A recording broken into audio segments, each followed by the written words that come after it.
The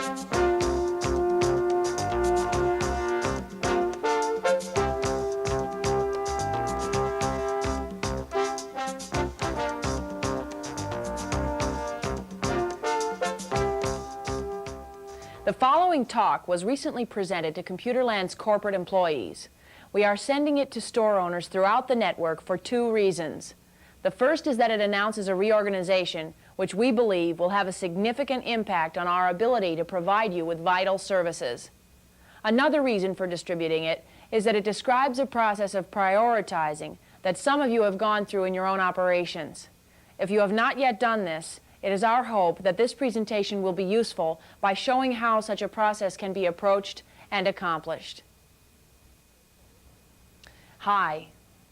For the past several months, the division presidents and I have gone through the process of examining every part of our corporate operation.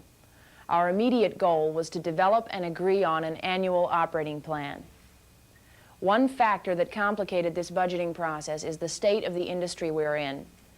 This industry has grown at an enormous rate for the past 8 years, and ComputerLand has consistently grown at an even faster rate. During the past year, the growth of the industry as a whole has slowed down. It is still growing, but the rate of growth has decreased. We are seeing the same thing in the ComputerLand network. I need to emphasize that ComputerLand is still growing, and it is still growing faster than the industry or market as a whole. However, we will not double in size this year. We will only see 100% growth rates in our international markets, which are still some years behind the U.S. in maturity and saturation. In some ways, this is good news for us. As we told our franchisees at the International Conference in Boston, a situation of rapid growth and constantly growing income holds dangers. It means that you can make mistakes that remain hidden. If tomorrow's income will be twice that of today's, mistakes we make today might never come to light or be recognized as a problem. For us, the urgency has been simply to keep up with our rate of growth and meet the demands of being the leader in this industry. A slower growth rate gives us the opportunity and in fact compels us to focus on how we are using the resources available to us. The process has been time-consuming and incredibly valuable. We started with the principle that ComputerLand Corporate should provide those services that are most effectively and efficiently performed centrally. It became clear to us that the number of services we could provide to our stores is almost infinite, and of course we have a finite amount of revenue, the 8% royalty. What we needed to do was identify the really essential functions and make sure that those are properly developed, staffed, and funded. So we began with a clean blackboard and built the company from scratch. In order to lay the foundation for the work we needed to do, the CMC identified what we consider to be the 6 essential areas. Those services that our franchisees need to be successful, and the ones they count on having bought a franchise from ComputerLand. These services are at the heart of the agreement between corporate and the network. They must come first in our resource allocation. They are the ComputerLand name. Our name must be widely recognized and in fact preferred by the public. We achieve this through advertising, maintaining a high standard of store design, etc. Product pricing. We must be able to obtain pricing that is appropriate to our size and position in the industry. We need to leverage for the stores the buying power that we represent as a worldwide network. Product availability. We must be able to get product to our stores. Our purchasing and distribution methods need to be the best. The network. We must fully utilize and leverage the benefits for each franchisee of being a member of the largest network of computer retail stores in the world. For example, what works in one ComputerLand store should get communicated to the whole network so that everyone can benefit.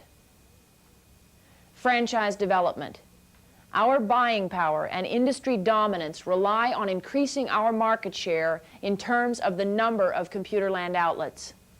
And lastly, of course, we need to have the business systems and controls to support these operations: accounting, legal, etc. We put this list on a blackboard and built, funded, and staffed each of these functions until we had something not merely adequate, but that in fact would give us a strategic, competitive advantage within the industry. It is in these areas that ComputerLand needs to be the best. No other services were even discussed until this was completed. The result, as you might expect, was that some of the services we are now providing never even made it onto the board. We built a company that is different in many ways from the one we have now. It is not a smaller company. It is one that's directed and focused clearly on achieving our mission to create and support successful ComputerLand stores. The process of examination is complete. The annual operating plan has been approved by the CMC and will be implemented over the next 60 days. It is that implementation I want to tell you about. Over the next 60 days, we will be rebalancing our human and financial resources into the areas I just outlined.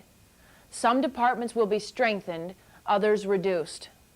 About 7% of corporate's employees, or roughly 70 people, will be doing work that is significantly different from what they're doing today. It is clear that our handling of this situation must be smooth and professional. It's vital that everyone understands what this is and what it's not, and what we will do to accomplish this reallocation effectively. First of all, it's important to know this is not a cutback. Our income is not declining, it's increasing. The company is in excellent financial condition. The changes we're making are not the actions of a company in trouble. They are the healthy steps a company takes to focus on its mission and to ensure future health and success. It's also important to realize that there will be no net reduction of the corporate workforce. It's our intention that as many as possible of you who are affected be offered positions where we can match talents and/or experience to the requirements. Wherever possible, we will opt for on-the-job training of somebody already working here over hiring experienced people from the outside. We understand that in some cases the position to be filled will not be consistent with a given employee's career objectives. In those cases, they will either choose to stay or not. If they decide to leave, we will support them in finding a position somewhere else. We will implement these changes during the next 60 days so that all affected employees can be handled appropriately. In looking at the effective use of all our resources, one area we need to address is the performance level of our current employees. We recognize that there are marginal and in some cases unsatisfactory performers within the company. There's a very healthy and normal way to deal with this, and that is through counseling and, where appropriate, improvement programs. We, as a professional management team, must fulfill our responsibilities in this area, and we intend to do that. It's important to me that you know this is not a disguised exit program intended to reduce the number of corporate employees. Employees who meet the performance standards will still be here. Undoubtedly, though, a few will not. Now, most of the responsibility for making this whole thing work rests on the shoulders of our management team at all levels. The steps we are taking will make the company stronger, but if we implement them unprofessionally or without consideration for our people, we will not have accomplished our objectives. The division presidents and senior officers will be personally involved throughout this process. To summarize, here are the important points. There will be no net reduction of jobs. All new jobs will be filled where possible with existing staff, and we'll utilize on-the-job training where feasible as opposed to hiring outside personnel. The management team intends to fulfill its responsibility in addressing marginal and unsatisfactory performance levels. And while the changes will be announced right away, the 60-day implementation period allows for a smooth transition. And finally, our division presidents and senior executives will be personally involved throughout this process. I'm confident that within 60 days you'll agree that we have become lean, directed, and focused on our corporate priorities. Employees will know that the jobs they're doing are essential and directly contributing to the success of ComputerLand stores around the world. And we will all have the satisfaction of knowing that we are fulfilling our responsibilities to our franchisees. We will be a stronger organization. You can count on it.